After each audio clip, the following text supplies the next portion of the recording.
Hello everyone, welcome back. मैं हूं गौरव काबरा और एक बार फिर से आप सबका बहुत बहुत स्वागत करता हूं the journey of an investor के एक और एपिसोड में। हम लोग हर हफ्ते स्टॉक मार्केट पे बात करते हैं। स्टॉक मार्केट में क्या हलचल हो रही है, हमारे मॉडल पोर्टफोलियो में क्या डेवलपमेंट्स हैं, नए नए स्टॉक्स के ऊपर में चर्चा भी करते हैं। There is a lot that we have been doing every single Sunday and इसमें मुझे लगता है कि वैल्यू एडिशन और हम कर सकते हैं। आज कुछ नई चीजें ट्राई करूंगा इस एपिसोड में जो कि आई थिंक आपको पसंद आएंगी। अगर पसंद आएंगी तो कमेंट्स में जरूर लिखिएगा। बात बाकी जो लोग भी नए हैं और इस सीरीज को देखते हुए इस चैनल से जुड़ना चाहते हैं तो जरूर सब्सक्राइब करें चैनल को, because there is a lot that we are going to bring up on the table in 2021। जी हाँ, this is the first video of 2021 related to stock markets on my channel and I think यहाँ पे बहुत कुछ है जो हम लोग इस साल अनलीश करने वाले हैं। तो एक एक करके सब चीजों को डिस्क्लोज करेंगे, बट उससे पहले आज के एपिसोड में आप सबके लिए क्या है वो तो मैं बताता हुआ चलता हूं। तो देखिए, आज के एपिसोड में आपके लिए मैं 4 सेगमेंट्स लेके आया हूं instead of 3। There is a surprise segment जो कि अगर आपको पसंद आएगा तो बताइएगा कमेंट सेक्शन में, सो दैट उसे हम कंटिन्यू कर पाए for the further episodes as well. तो पहले सेगमेंट में as usual we are going to talk about Indian stock markets performance. एक हफ्ते में स्टॉक मार्केट में क्या हुआ, कौन भाग रहा है, कौन नहीं भाग रहा है, उन सब चीजों के ऊपर में बात करेंगे। Second will be on our model portfolio, जिसमें मैं आपको बताऊंगा कि किस तरह हमारा मॉडल पोर्टफोलियो 6,40,000 तक पहुंच गया है, उसके पीछे क्या कारण है, क्या नहीं है, सारी चीजें एक्सप्लेन करूंगा। इसके अलावा third segment will be a new segment जिसमें मैं आपके टॉप कमेंट्स का रिप्लाई करने का चेष्टा करूंगा। अब देखिए, पिछले हफ्ते के जितने भी वीडियोस आ रहे हैं, मतलब पिछले हफ्ते का जो वीडियो है उस पे काफी सारे कमेंट्स आए हैं। मुझे पता है हम एक कम्युनिटी डेवलप कर रहे हैं and there is a family that is waiting for these kind of videos. तो आपके जो टॉप कमेंट्स हुआ करेंगे ना, उनका जवाब मैं नेक्स्ट वीक के वीडियो में दिया करूंगा, क्योंकि मुझे लगता है कि कुछ कमेंट्स इतने ज्यादा इंटरेस्टिंग है जिस पे जवाब देना मेरे हिसाब से राइटिंग में तो मैं नहीं दे सकता, इसीलिए सोचा कि चलो वीडियो के थ्रू दूंगा। So this is a new segment, ज्यादा समय इसमें नहीं लेंगे, लेकिन फिर भी टॉप कमेंट्स का रिप्लाई मैं फटाफट देते हुए चलूंगा एंड इससे ऑब्वियसली हमारी कम्युनिटी भी आपस में और ज्यादा घुल मिल पाएगी, because you will also know कि ओके और बाद बाकी लोगों की क्या क्वेरीज आ रही है। सो आई थिंक वो भी एक इनिशिएटिव है। अगर आपको लगता है ये इनिशिएटिव कंटिन्यू करना चाहिए तो कमेंट में जरूर बताइएगा। इसके अलावा हमारा फाइनल सेगमेंट होगा स्टॉक्स पर चर्चा, जिस पे आज हम 2 स्टॉक्स पर चर्चा करेंगे और वो दोनों ही स्टॉक्स आपके पसंदीदा स्टॉक्स हैं, तो उनके ऊपर में हम लोग आज बात करने वाले हैं। तो आइए शुरू करते हैं विद सेगमेंट नंबर 1, जिसमें स्टॉक मार्केट की परफॉर्मेंस पिछले एक हफ्ते में क्या रही ये मैं समझा देता हूं। देखिए, पिछला हफ्ता था 28 दिसंबर से लेकर के 1 जनवरी तक, कोई छुट्टियां नहीं, 5 दिन वर्किंग था and stock market actually perform really well. अगर हम स्टॉक मार्केट देखें तो 4 दिन पॉजिटिव क्लोजिंग और 1 दिन नेगेटिव क्लोजिंग, और वो नेगेटिव क्लोजिंग भी सिर्फ नाम की है सर, ऐसा कोई लंबा चौड़ा क्लोजिंग नहीं था। 20 आई वुड से 20 बेसिस पॉइंट्स का ही अंतर था यहाँ पे। बेसिस पॉइंट्स भी नहीं बोल सकते इसको, तो जो भी है 20.2 पॉइंट्स का ही अंतर था निफ्टी में एंड जिसकी वजह से you can see that yes overall भी निफ्टी में अच्छी खासी बढ़त है, 2% से निफ्टी बढ़ रहा है। वेल, आपको एक बात और बता दूं मैं कि जब से हम अपने पोर्टफोलियो को मैनेज करें, यानी कि पिछले 2 महीनों से मैंने नोटिस किया that Nifty has rose about 20% in last 2 months. जी हाँ, 20%। Now that's extraordinary for any index. और आपको याद भी होगा कि कुछ हफ्ते पहले मैंने ये बात बोली थी आपको कि जिस हिसाब से निफ्टी तेजी से बढ़ रहा है उस हिसाब से किसी भी फंड मैनेजर को निफ्टी को बीट करना नियरली इम्पॉसिबल है। एंड आज वो चीज मैं आपको वापस एक्सप्लेन करूंगा व्हाई दिस इज हैपनिंग, क्या कारण है, और मेरे ख्याल से आप भी कनेक्ट करोगे। तो अभी के लिए तो निफ्टी देखो हर हफ्ते बढ़ रहा है, एक ही हफ्ते बीच में बस मायूस हुआ था और बाद बाकी इस हफ्ते वापस तेज है, 2% से निफ्टी में बढ़त आई है। और वहीं पे अगर मैं बैंक निफ्टी की बात करूं तो in spite of it seeing 3 negative closings, but still ये भी बढ़ रहा है और 2.71% से बढ़ा है। क्योंकि अगर आप देखोगे तो क्लोजिंग जो नेगेटिव भी आई है वो कोई सब्सटैंशियल नहीं है, और पॉजिटिव जब होता है तो 1.5% बढ़ रहा है। सो ओवरऑल 2.71% से एक हफ्ते में बैंक निफ्टी बढ़ रहा है, लगभग 2% से निफ्टी बढ़ रहा है। ऑब्वियसली सबको पता है जबरदस्त तेजी है, और खास करके एक ऐसे हफ्ते में जब ज्यादातर छुट्टी का माहौल था। अब जनवरी शुरू हो गया है एंड जनवरी में मेरे ख्याल से अब वापस एफआईआई वापस अपने फ्लोज के साथ में रेडी रहेंगे। आई थिंक जनवरी भी एक बूम वाला महीना हो सकता है, बट ऑब्वियसली हम लोग एक तेजी में पागलपंती वाली तेजी नहीं करेंगे, right. We will be very conscious, क्योंकि आपको पता है we are on to a journey of an investor, और एक इन्वेस्टर कभी भी डिसीजंस हड़बड़ में नहीं लेगा, कभी भी डिसीजन बिना रिस्क मैनेजमेंट के नहीं लेगा। And that is what we are emphasizing on in our journey. और आप इस चीज को मेरे ख्याल से फील भी कर रहे हैं कि हम एक्सेसिव रिस्क से तौबा तौबा करते हैं, और उसी वजह से we are also underperforming Nifty for while, क्योंकि निफ्टी बहुत ज्यादा तेज है और हमारी कोई एस्पिरेशन नहीं है कि निफ्टी के साथ में हमें कोई रेस करनी है। आइए आगे बढ़ते हैं। मॉडल पोर्टफोलियो की क्या हिसाब किताब है उसके ऊपर मैं जानकारी लेंगे, लेकिन उससे पहले रूल्स एंड रेगुलेशंस आपके सामने फिर से एक बार। हमने शुरुआत की थी हमारे मॉडल पोर्टफोलियो की 5 लाख रुपए से। 1 लाख रुपए इसमें एडिशन की बात थी हर क्वार्टर के बिगनिंग में। This is a new quarter, तो जनवरी 1 को हमने इमेजिन कर लिया कि हमारे मॉडल पोर्टफोलियो में 6 लाख रुपए अब टोटल इन्वेस्टमेंट हो गई है। 5 लाख पहले से थी, 1 लाख और इन्वेस्ट हो गई। सो यहां पे अब हमारे पास में जो ओवरऑल इन्वेस्टमेंट है वो हो गई है 6 लाख। इसके अलावा इस पूरे मॉडल पोर्टफोलियो में और इवन स्टॉक्स पर चर्चा वाले सेगमेंट में हम जिन भी स्टॉक्स के बारे में बातें कर रहे हैं वो सारे स्टॉक्स पे हमारी सिर्फ एक एकेडमिक राय है। We are not recommending any stocks. यानी कि अगर आप यहां से कोई स्टॉक के रिकमेंडेशन को ले रहे हो या फिर कोई स्टॉक्स पे चर्चा हो रही है और आप उस पे खुद से पोर्टफोलियो में इंक्लूड करो, अपने एक्चुअल पोर्टफोलियो में इंक्लूड करो, तो उसकी जिम्मेवारी आप ही लेना। मुझे या फिर हमारे कम्युनिटी मेंबर्स को जिम्मेवार यहां पे नहीं ठहराना। We are here to discuss everything on academic basis, and यही चीज को ध्यान में रखते हुए कॉशन मोड में एक्टिवेट कर देता हूं सो दैट आप सबको इस बात का ख्याल रहे। तो ये रहा कॉशन मोड एक्टिवेटेड। एंड अब आगे बढ़ते हैं अपने एक एक करके मॉडल पोर्टफोलियो की जरा स्क्रूटनी में।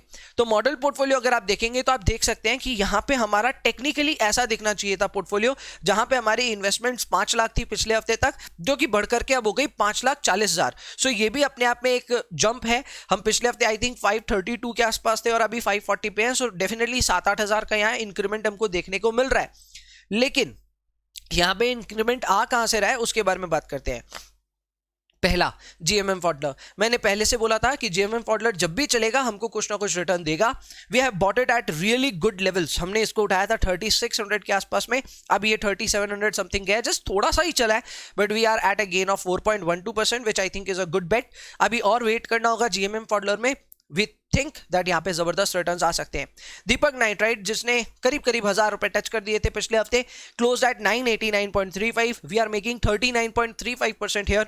जिन्होंने भी कहा था दीपक नाइट्राइट का प्रॉफिट बुक करने के लिए, आज उनको समझ में आ रहा होगा दैट यस, पेशेंस कितना इंपॉर्टेंट यहाँ पे रोल प्ले करता है। We have not sold it, अभी भी कोई इरादा नहीं है। यस डेफिनेटली अगर यहाँ से कोई गिरावट आती है will buy more, but as of now Deepak Nitrite is a safe investment. We are making 39.35% here, so it's a position to be proud of. Next अब इज रिलायंस इंडस्ट्रीज। हमने इस पे दावा बहुत टाइम से खेल रखा है। Reliance for some reason is not working out अभी भी, बट आप देख सकते हैं just because of our risk management practices, आप देख सकते हैं रिलायंस में हमें कोई नुकसान नहीं हो रहा है। हम जिस भाव पे लिए हैं उसी भाव पे हम खड़े हैं। Definitely there is an opportunity being lost, लेकिन नुकसान नहीं है।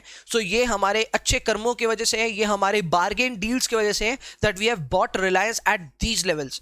वहीं पे रिलायंस आप इमेजिन कर सकते हैं किसी ने अगर 2300 पे एंट्री की होगी तो वो कॉन्स्टेंटली रिलायंस को 10-15% की गिरावट पे नोटिस करता होगा हर रोज, और उसके मन में कैसी एक पीड़ा सी रहती होगी। हमें कम से कम वो पीड़ा एकदम भी नहीं है। कोफोर्ज हमने 2200 में एंटर किया, 2700 समथिंग चल रहा है। I think this is a very good level, और हम लोग अभी फिलहाल 23.74% यहाँ पे बना रहे हैं। विंती ऑर्गेनिक्स जस्ट हमें 4-4.5-5% का रिटर्न आ रहा है, ठीक है। हनीवेल ऑटोमेशन ऊपर नीचे थोड़ा हो रहा है, but still we are making 30+% here, which is also very good. Atul में 7%, ब्रिटानिया समहाउ थोड़ा कंसोलिडेट वापस कर रहा है, 5% वहां पे है। जेबी केमिकल्स में हम 11% कमा रहे हैं। एंड देन आरती ड्रग्स और ट्रेंट हमारे नए इन्वेस्टमेंट थे एक तरह से, जो हमने पिछले हफ्ते ही प्राइमरीली लिए हैं या फिर उससे पिछले हफ्ते बोल सकते हैं। So Aarti drugs is right now giving us 6% के आसपास में, which I think is good. Trend अभी चला नहीं है, लेकिन still we are still at good profits, मैं कह सकता हूं, क्योंकि अभी नेगेटिव लॉसेस में तो कुछ है नहीं। सो इट्स 0.54% का profit, which I think is fair enough. And pi industries भी आई थिंक हमारा हाल फिलहाल का ही इन्वेस्टमेंट है, जिसमें हम लोग को 2% का यहाँ पे रिटर्न देखने को मिल रहा है। सो ओवरऑल पोर्टफोलियो 5 लाख से हो गया 5,40,000। 8.06% का ओवरऑल इंक्रीमेंट है, जो कि हमने हासिल किया 2 महीने में। अब देखो यहाँ पे कुछ बातों को समझ लो आप। 2 महीने में 8%, पहले तो आप मुझे बताओ ये सेटिस्फैक्टरी है कि नहीं है। 4% महीने की एवरेज आ रही है। ऑब्वियसली हम इसे एक्सट्रापोलेट नहीं करेंगे साल भर में कि भाई 4% महीने का हो रहा है तो साल का तो हम 50% बना ही लेंगे। मैं वैसे कोई भी वादे नहीं कर रहा, 50% बहुत बड़ी चीज होती है टू मेक, बट क्या आप 8% से सेटिस्फाइड है? पहले तो आप इन चीजों पे ध्यान दीजिए। दूसरी चीज, क्या आप रिस्क मैनेजमेंट से सेटिस्फाइड है? We have about 1 lakh rupees cash, और अभी एक कैश इंट्रोडक्शन इसमें और होगा तो और कैश बढ़ जाएगा हमारे पास। So we have cash. अगर मार्केट क्रैश होता है तो we have opportunity to buy more. इसके अलावा हमने रिस्क मैनेजमेंट का ध्यान दिया है। ज्यादातर स्टॉक्स हमारे प्रॉफिट पे ही है, या फिर बहुत ज्यादा डीप लॉसेस में नहीं है, एटलीस्ट ये भी कह सकता हूं मैं। एंड इसके अलावा we have still made about 4% a month. हाँ, इसमें आप देख सकते हैं कि ज्यादातर मुझे पता है profits are driven by one और टू स्टॉक्स, बाद बाकी सब अपने लेवल्स पे ही खड़े हैं, but that is the classic advantage of risk management. हमने यहाँ पे कई सारे स्टॉक्स में इन्वेस्टमेंट की, और वो इन्वेस्टमेंट का मेन नतीजा यही होता है कि यहाँ पे थोड़ा डाइवर्सिफिकेशन हमें ऑफर हो रहा है, रिस्क मैनेजमेंट हमने एकदम टॉप लेवल्स पे ध्यान रखते हुए किया है, एंड इसके वजह से पोर्टफोलियो में आपको ऑब्वियसली जो रिवॉर्ड है वो भी थोड़ा सैक्रिफाइस करना होगा। Now this is where I am comparing this portfolio with Nifty. अब निफ्टी को अगर आप देखेंगे तो निफ्टी पिछले 2 महीने में 20% बढ़ गया, और वहीं पे हमारा पोर्टफोलियो सिर्फ 8% बढ़ा है। क्या हम अंडर परफॉर्म कर रहे हैं? जवाब है जी हाँ, बहुत बुरी तरह से। हम निफ्टी को बहुत बुरी तरह से अंडर परफॉर्म कर रहे हैं। तो भैया इसके पीछे क्या आपको कारण नजर आते हैं? देखो, इसके पीछे जो बहुत बड़े कारण नजर आते हैं वो है मार्केट की बेहद तेजी। मार्केट इतना ज्यादा तेज है, एफआईआई इतना पैसा इन्वेस्ट कर रहे हैं, and most of their investments are basically going into large caps. So ऐसे में लार्ज कैप से ही बना हुआ है निफ्टी, और निफ्टी इसलिए ताबड़तोड़ बढ़ रहा है। सो निफ्टी के पीछे जो बढ़त है वो obviously funded by a lot of institutional investors है, एंड इस वजह से मुझे नहीं लगता, और मुझे मैं डाउट भी करता हूं कि अभी इस माहौल में ज्यादातर पोर्टफोलियो मैनेजर्स क्या निफ्टी को बीट कर सकते हैं क्या? I doubt that. अब ये देखो, अपने पोर्टफोलियो का सीमा भी समझो, अपना पोर्टफोलियो ध्यान रखिएगा। हम हमेशा रिस्क मैनेजमेंट को ध्यान में रखते हुए ही काम करते हैं। सो अपना portfolio will overperform when the markets are not buzzing up. इसका मतलब मार्केट्स जब स्मूथ हो जाएंगे, या मार्केट जब थोड़े शांत पड़ जाएंगे, या शायद गिर भी रहे होंगे, उस समय हमारा पोर्टफोलियो बेटर करेगा in comparison to Nifty. But since अभी मार्केट रोर कर रहा है, मार्केट बहुत ज्यादा तेज है, ऐसे में मार्केट के साथ कंपेयर करके मायूस होना एकदम भी ठीक नहीं है। ऐसे में अगर आप ये भी सोचते हो कि नहीं भैया कुछ तो खरीद लो, आप इतने कैश से कर क्या रहे हो, तो आपको अभी शायद नहीं समझ में आएगा। पॉसिबली हम 1 या 1.5 महीने दूर है अभी भी, जब मार्केट थोड़ा करेक्ट होना शुरू हो, और उस समय आपको समझ में आएगा what was the wealth that we had in our hand. और आप एक चीज और ध्यान रखो, हम जल्दी से यहाँ प्रॉफिट बुक नहीं कर रहे। सो आई एम वेल अवेयर कि अब ये 2 लाख रुपए का जो हमारे पास कैश है, इससे हमें अगले 3 महीने तक यूज करना है। So we will still carry on for our bargain prices. जब तक बार्गेन नहीं आएंगे हम एंटर नहीं करेंगे। एंड आई होप ये चीज अब धीरे धीरे आपके भी जहन में घुस रही है कि yes, why are we not buying any stocks in our model portfolio. Market बेहद तेजी में है, ज्यादातर जगह प्राइसेस नहीं आ रहे, तो कोई बात नहीं, हमें भी कोई हड़बड़ नहीं है। हमारे मॉडल पोर्टफोलियो जितना कमा के देगा हम उससे सेटिस्फाइड है। अगर आप इन सारी सोच से सहमत हैं तो भी आप कमेंट में लिखिए, अगर आप नहीं भी सहमत है तो भी कमेंट में लिखिए, क्योंकि आपको पता है इस हफ्ते के कमेंट्स जो टॉप होंगे वो अगले हफ्ते में उन पर चर्चा जरूर करूंगा। सो जो भी आपके मन की बात है उसे कॉमेंट्स में जरूर लिखें, सो दैट अगले हफ्ते मैं उस पर चर्चा कर पाऊं। सो इस चीज का भी ध्यान रखिएगा। अब आती है बात हमारे 1 लाख रुपए की इंसर्शन की, जो इंसर्ट अभी कर रहा हूं मैं, और अब हमारा जो फंडिंग है वो हो गया है 1 लाख के जगह 2 लाख का कैश, एंड ओवरऑल 6 लाख रुपए की इन्वेस्टमेंट। ऑब्वियसली 6 लाख को कंपेयर करें with our final value of investment that is 6,40,000। सो जो हमारा 8% का प्रॉफिट नजर आ रहा था वो अब गिर करके 6.25% का प्रॉफिट हो गया है, फॉर ऑब्वियस रीजंस। बट ठीक है, कोई फर्क नहीं पड़ता। We have done really well as of now. 40,000 रुपए 2 महीने में कमा रहे, विच इज गुड। बाद बाकी अब मार्केट अगर कंसोलिडेट करेगा, मुझे लगता है हम और तेजी करने वाले हैं उस समय, तो देखते हैं कैसे क्या होता है। बट अभी के लिए model portfolio is doing I think satisfactory. बाद बाकी आप जनता जनार्दन है, आप बेटर बताओगे। चलो आगे बढ़ते हैं। नेक्स्ट अप इज अगले हफ्ते के लिए क्या है भैया? अगले हफ्ते के लिए कुछ दिमाग में नहीं है, सच बताऊं तो अगले हफ्ते के लिए अभी दिमाग में यही है कि ट्रेंड टारगेट प्राइस मैंने 637 का दिया है, उस पर 20 शेयर ऐड करने का मैंने, आई थिंक यही प्राइस अभी चल रहा है। ये प्राइस चल रहा है, या फिर मैं ये प्राइस अभी भी 5% नीचे है। सो अगर ट्रेंड 5% और नीचे आता है we will buy more. Aarti Drugs को मैंने अब 695 का टारगेट दे दिया है, ये थोड़ा चल गया है, 735 के आसपास आ गया है। सो अगर ये वापस 695 पे आता है will buy more. But otherwise आपको भी पता है ये बस बढ़ाने के लिए मैं कर रहा हूं, ऐसा कोई इंटेंट नहीं है बहुत ज्यादा पैसा लगाने का। अगर हमें इन प्राइसेस पे मिलेगा तो लेंगे, नहीं तो कोई बात नहीं, हम पैसिव इन्वेस्टमेंट के साथ एकदम ठीक है और हमारी हालत एकदम सही है। चलो आई थिंक अब रिप्लाईज टू टॉप कमेंट्स की बात आ गई, तो कॉशन मोड की तो कोई दरकार नहीं है, तो कॉशन मोड मैं हटा देता हूं and let's talk about your top comments, जिसपे मेरी क्या राय है उसको मैं जरूर आपके सामने रखूंगा। तो देखो पहले जो कमेंट आए थे वो थे गौरव के, और गौरव ने यहाँ 2 कमेंट्स बैक टू बैक किए थे। उन्होंने सबसे पहले लिखा कि सर क्या आप टारगेट प्राइस जो है उसमें मार्जिन ऑफ सेफ्टी का कॉन्सेप्ट यूज करते हो? आई वुड से यस एब्सोल्युटली, बट ये मार्जिन ऑफ सेफ्टी का सबका अपना अपना डेफिनेशन होता है। कोई मूविंग एवरेजेस वगैरह देख करके करता है, कोई कुछ देख करके करता है। मेरा कॉन्सेप्ट है वैल्यू एट रिस्क, या फिर मैं जैसे आप प्रोबेबिलिटी बेस्ड डिस्ट्रीब्यूशन एनालिसिस भी कह सकते हो। मैं उसको ध्यान में रखते हुए यहाँ पे एक असेसमेंट करता हूँ कि ये स्टॉक की क्या प्रोबेबिलिटी है कि ये इतनी % गिरावट दे सकता है। सो उसी चीज को ध्यान में मैं रखता हूँ, and obviously this will give me a margin of safety. हमारा जो अप्रोच है वो एक तरह से आप कह सकते हैं कि फंडामेंटली गुड स्टॉक्स में हम थोड़ा बहुत वैल्यू इन्वेस्टिंग प्रैक्टिस कर रहे हैं, बट वैल्यू इन्वेस्टिंग में वैल्यूएशंस वगैरह करनी होती है वो हम नहीं कर रहे, बिकॉज मेरे हिसाब से एक प्रॉपर वैल्यूएशन कंडक्ट करना किसी भी रिटेल इन्वेस्टर के लिए बहुत डिफिकल्ट है. सो rather than aiming for something not accurate, it is better कि कुछ और अप्रोच से आप वैल्यू करो. तो मेरा वैल्यूएशन प्रोबेबिलिटी के बेसिस पे मैं करता हूं. It is not based on fundamental, it is not based on intrinsic value, लेकिन फिर भी वो बार्गेन हमारे लिए बहुत अच्छा काम करता है.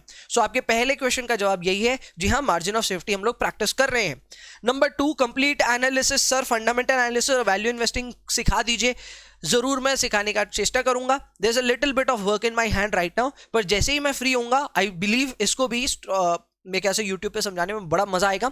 इसके लिए प्लान्स हैं जरूर दिमाग में, बट एज ऑफ नाउ आपको थोड़ा वेट करना पड़ेगा. गौरव, नेक्स्ट आते हैं. नेक्स्ट कमेंट शेखर का है और शेखर बोल रहे हैं कि सर आप ऐड करो इन्फो एज, HDFC AMC और vector Cremica in your dummy portfolio. I think इसमें से देखो 2-3 चीजें हैं जो आपको समझनी है. सबसे पहले हम अपने मॉडल पोर्टफोलियो में उस स्टॉक को इंक्लूड नहीं करते जिसका 5 साल भी अभी तक का लिस्टेड एक्सपीरियंस नहीं है. वो किस लिए? वो इसलिए क्योंकि 5 साल कम से कम हमें उसका डेटा चाहिए टू एनालाइज द प्रोबेबिलिटीज. तो अगर 5 साल के लिए भी कोई स्टॉक लिस्टेड नहीं है तो वो शायद हमारे पोर्टफोलियो में नहीं आएगा. मैंने ये बात पहले भी बोली है. डीमार्ट वगैरह इसीलिए हमारे पोर्टफोलियो में अभी तक नहीं आता है. सो यस, इसमें से आई थिंक 2-3 स्टॉक्स तो ऐसे ही बाहर हो जाएंगे जिनका 5 साल का एक्सपीरियंस नहीं है. Info Edge I think is a great company, but मुझे थोड़ा फंडामेंटली इसमें थोड़ा सा ऐसा डर लगता है, इसलिए इन्फो एज कभी भी मेरे टॉप 70 में भी एंटर नहीं करता. बट ठीक है, आई बिलीव यहाँ पे शेखर हम जरूर इनके बारे में सोचेंगे and will think about these companies. But yes, अभी के लिए we are good to go. Next comment किसका है? नेक्स्ट कमेंट है सर तनय सोमानी का, और वो बोल रहे हैं some stocks related to entertainment stock Zee और Sun TV. Well I am not really sure, लेकिन मेरे हिसाब से ये दोनों फंडामेंटल ग्राउंड्स पे हमारे हिट ही नहीं करेंगे. हमें फंडामेंटली चाहिए एक ऐसी कंपनी जिसकी सेल्स ग्रोथ और प्रॉफिट ग्रोथ कंफर्टेबल हो, ROCE ROE भी कंफर्टेबल हो. सो अगर इसी चीज को हम देखने जाएं तो फिर मेरे ख्याल से जी और सन टीवी शायद दोनों हमारे रडार में नहीं आएंगे. सो ये चीजें भी मेरे ख्याल से देखेंगे फ्यूचर में, अगर कोई डेवलपमेंट्स होगी तो जरूर इंक्लूड करेंगे. Next up is what is your take on concentrated portfolio. मैंने इनको रिप्लाई भी किया था योगेश को, और इन्होंने कहा था कि सर आप 10-12 स्टॉक्स लेकर के चल रहे हो, व्हाई नॉट 5-6. तो देखो इसका जवाब मैं दे देता हूं. कंसंट्रेटेड पोर्टफोलियो बेसिकली वो होते हैं जहां पे आप अपनी इन्वेस्टमेंट को 5 या 6 स्टॉक्स पे सीमित रखते हो. उन्होंने डिफाइन भी किया उस चीज को, विच आई थिंक इज गुड. बहुत अच्छी प्रैक्टिस है. और सच बताऊं तो मैं अपने मॉडल पोर्टफोलियो के अलावा जो एक्चुअल पोर्टफोलियो में उसमें मैं कंसंट्रेटेड पोर्टफोलियो ही बनाता हूं. 5-6 स्टॉक से ज्यादा मैं इन्वेस्टमेंट नहीं करता. मैक्स टू मैक्स 7 शायद अभी चल रहा है. लेकिन यहां मैं ऐसा क्यों नहीं कर रहा हूं, उसका एक बहुत बड़ा कारण यह है दैट सिंस यहां पे मैं पब्लिकली अपनी इन्वेस्टमेंट स्ट्रैटेजीज को आप सबके सामने डिस्प्ले कर रहा हूं. कहीं ना कहीं आपको भी ऐसा फील हो रहा है कि ये आपका पैसा है. आपको भी कम्युनिटी वाइज ऐसा फीलिंग आता है कि यस, संडे को बैठेंगे, गौरव भैया का वीडियो देखेंगे, कैसा चल रहा है उसके बारे में जानकारी लेंगे. तो समहाउ मुझे यहां एक सेंस ऑफ फीलिंग आती है that I am managing your money, I am managing publics money.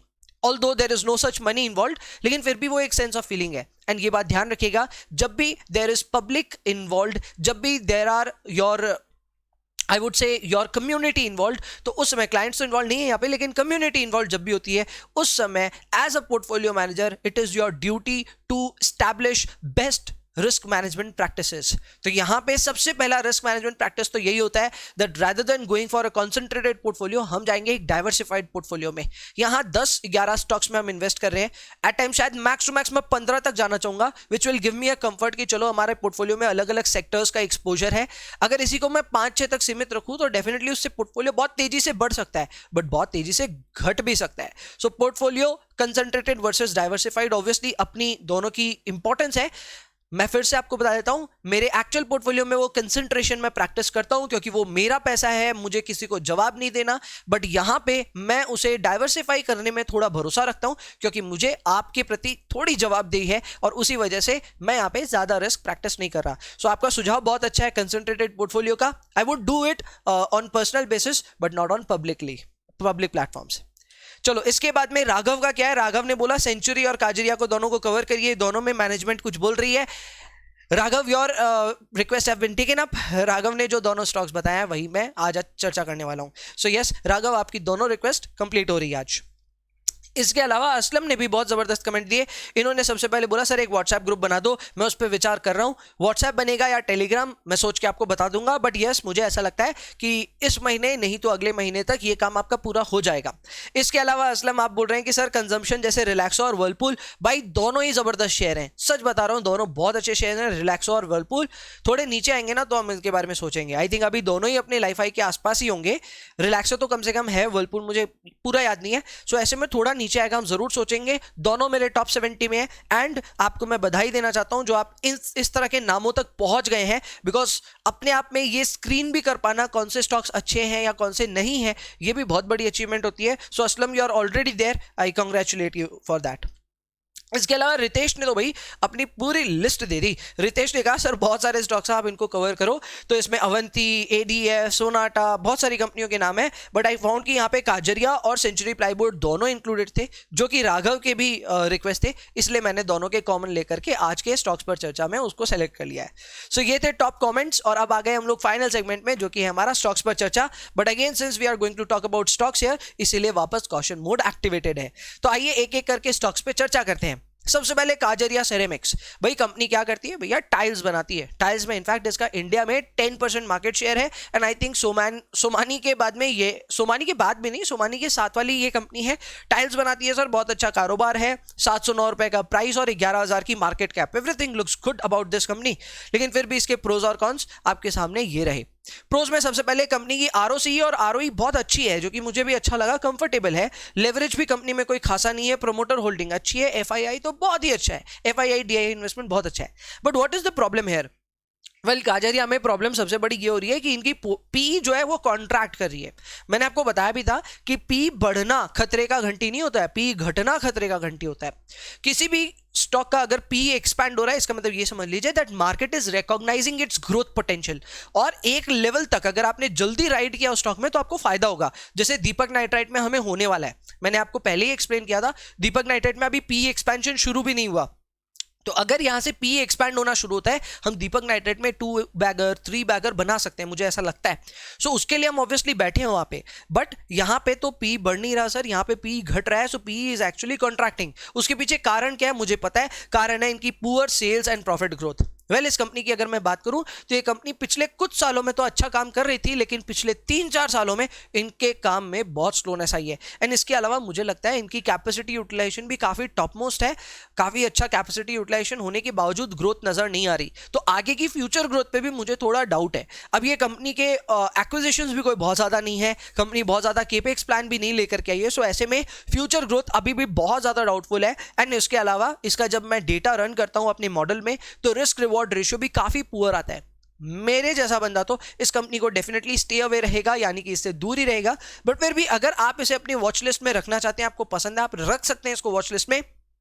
Again अगर ये यहां से डॉट करेक्शन शुरू करे तो 532 वुड बी द लेवल जहां तक ये आ सकता है, और उसी समय आपको अपना बार्गेन प्राइस सेट करके रखना चाहिए अगर आप अपने मॉडल पोर्टफोलियो में इसको इंक्लूड करना चाहते हैं तो। बट अपार्ट फ्रॉम दैट मुझे ऐसा लगता है कि काजरिया सेरेमिक्स मेरे हिसाब से एक ऐसी कंपनी नहीं है जो टॉप 70 टॉप 100 में कभी एंटर करेगी, एटलीस्ट इन माई रडार या मेरे हिसाब से, और इसलिए काजरिया से ओवरऑल मैं दूर रहूंगा। People are really what to say excited about the stock, I know it, but yes ये मेरी राय है। फंडामेंटली मुझे ऐसा लगता है दैट इस कंपनी की ग्रोथ स्टोरी पिछले 3-4 साल से डिस्टर्ब्ड है, और जब तक वो वापस ग्रोथ नहीं नजर आती तब तक थोड़ा दूर रहेंगे। जैसे ही ग्रोथ नजर आएगी we will ride on it, ठीक है। तो ये हुआ काजरिया, और अभी तो बहुत बड़ा हुआ भी है, आई थिंक लगभग 52 वीक हाई के आसपास में, तो क्यों सोचना है ऐसे शेयर के बारे में। नेक्स्ट है सेंचुरी प्लाईबोर्ड। सेंचुरी प्लाईबोर्ड में सर ऐसा क्या है, 5,000 करोड़ के आसपास की कुछ कंपनी है, 247 इसका प्राइस है। प्लाईवुड में अच्छा खासा बिजनेस है इनका। प्रोज इनके क्या है, प्रोमोटर होल्डिंग सैटिस्फैक्टरी है, एफआईआई डीआईआई भी अच्छी है, लेवरेज भी अंडर कंट्रोल है। ये कंपनी में लेवरेज है, लेकिन लेवरेज थोड़ा कंट्रोल में है। लेकिन भैया नुकसान क्या है, नुकसान अगेन वही सेम जैसे काजरिया में हुआ वैसे ही यहाँ पे भी जो पी है वो कॉन्ट्रैक्ट करा है। यानी कि एक बात तय है कि 3 साल पहले ये शेयर्स अपने टॉप पे थे, अपने बेस्ट लेवल्स पे थे, लेकिन उसके बाद में मार्केट ने इनको करेक्ट करना शुरू किया, और पिछले 3 साल में इन्होंने कोई स्टॉक होल्डर्स को रिवॉर्ड भी नहीं दिया है। सो आई थिंक अब अगर आप उस स्टोरी पे कैश इन करें कि भैया सिंस होम लोन्स कम है, ज्यादा होम डेवलपमेंट होगी, और काजरिया और सेंचुरी दोनों के लिए यहां पे डिमांड बढ़ने वाली है, सो आई थिंक उस स्टोरी पे definitely somebody can work it out. लेकिन अभी मुझे लगता है वो स्टोरी भी काफी अर्ली है, एंड दिखना होगा कैसे इनके लिए डिमांड आती है। एज ऑफ नाउ इनकी सेल्स ग्रोथ बहुत ही एवरेज रही है, प्रॉफिट ग्रोथ भी काफी पुअर रही है, एंड आरओसी आरओई भी डिक्लाइन कर रहा है। सो एज ऑफ नाउ मुझे ये दिख रहा है एक ढलता हुआ सूरज, अभी उगता हुआ सूरज नहीं दिख रहा है। एंड इसलिए यहां पे भी मेरी राय यही है कि मेरे पर्सनल वर्डिक्ट में ये स्टे अवे कंपनी है, बट फिर भी अगर किसी को शौक है और वो अपने वॉच लिस्ट में इसको रखना चाहते हैं तो भी रख सकते हैं। अगेन यहाँ पे भी एक सॉलिड बार्गेन प्राइस मैं आपको ऑफर कर रहा हूं 179 का। अगेन मुझे मालूम है आप मुझे पागल समझोगे जब मैं ऐसे प्राइसेस बताता हूं, लेकिन मुझे ऐसा लगता है कि अगर मार्केट जरा सा भी डगमग हुआ, ये स्टॉक्स आपको इन सब लेवल्स पे मिल सकते हैं। So why to buy it at 52 week high when you yourself know कि इस कंपनी में अभी कुछ प्रॉब्लम्स हैं। जरूर लोग ऑप्टिमिस्टिक हैं, लेकिन जब मार्केट इफ्योरिया से हटेगा उस समय इन्हीं सब स्टॉक्स की पिटाई होगी और ये इन सब लेवल्स पे मिल भी जाएंगे। सो मेरे ख्याल से अभी भी बच सकते हैं, रुक सकते हैं। सो दैट इज इट, आज के लिए इतना ही। मेरे को पता है आज मैंने आपका काफी समय लिया, बट आई होप मेरी बातें आपके काम आ रही हैं और आपको मजा आ रहा है इन वीडियोस को देखने में। लाइक शेयर कमेंट करने में एकदम भी चुकेगा नहीं, और कमेंट तो खास करके, क्योंकि अगले हफ्ते आपके कमेंट्स ही मैं पढ़ रहा हूँ। सो डेफिनेटली कमेंट में अपनी बात रखें। इसके अलावा मैं आपको नेक्स्ट मिलूंगा एपिसोड नंबर 11 के साथ, जो कि आएगा 10 जनवरी को। तब तक के लिए take care, bye bye and enjoy yourselves. See you, bye bye, जय हिंद।